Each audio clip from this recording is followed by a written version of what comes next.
Praise the lord.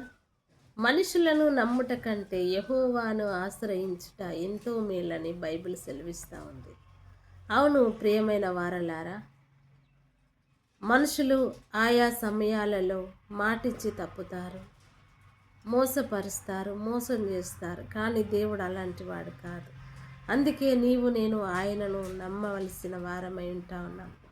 ప్రతి పరిస్థితికి చాలిన దేవుడు. ఏ స్థితిలో అయినా కూడా ఆయన నమ్మదగిన దేవుడు. ఎటువంటి పరిస్థితిలోనైనా నమ్మదగిన మంచి స్నేహితుడు మన యేసయ్య.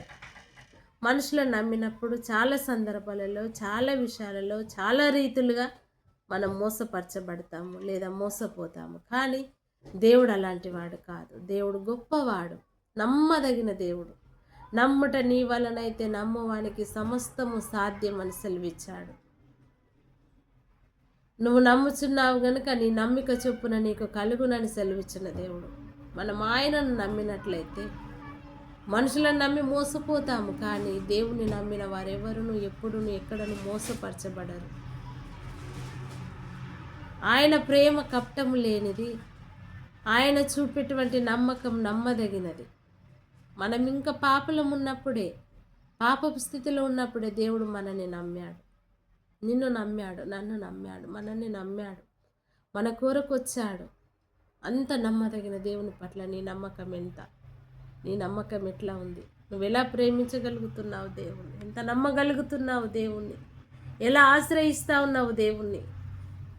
ఎంతలా ఆశ్రయించాలంటే, దేవుడు మన కొరకు ప్రాణం పెట్టాడు కదా, మనం కూడా ఆయనకు ప్రాణం పెట్టునంతగా నమ్మకంగా జీవించాలి. ప్రతి విషయంలో, ప్రతి సందర్భంలో, దేవునికి ప్రార్థించే విషయంలో, దేవుణ్ణి ఆశ్రయించే విషయంలో, ఆయన సన్నిధిని ప్రేమించే విషయంలో మనం నమ్మకంగా ఉండాలి.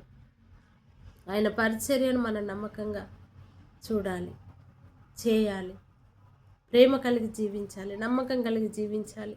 దైవజనుల పట్ల నమ్మకం, దేవుని పట్ల నమ్మకం, దేవుడంటే భయభక్తులు.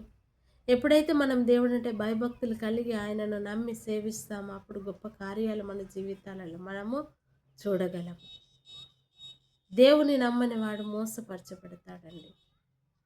దేవుని యందు నమ్మకం ఉంచినట్లయితే గొప్ప స్థితిని పొందుకుంటావు.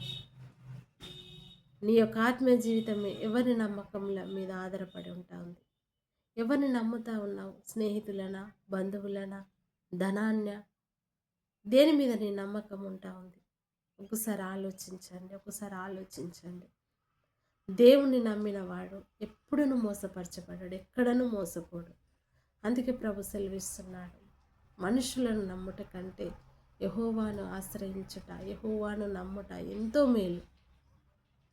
కాబట్టి ప్రతి విషయంలో దేవునిపై నమ్మకం ఉంచుదాం, దేవుణ్ణి ఆశ్రయిద్దాం, దేవుని ప్రేమను ప్రకటిద్దాం, దేవుని ప్రేమలో మనం వర్ధిల్లుదుము గాక. ఆమేన్.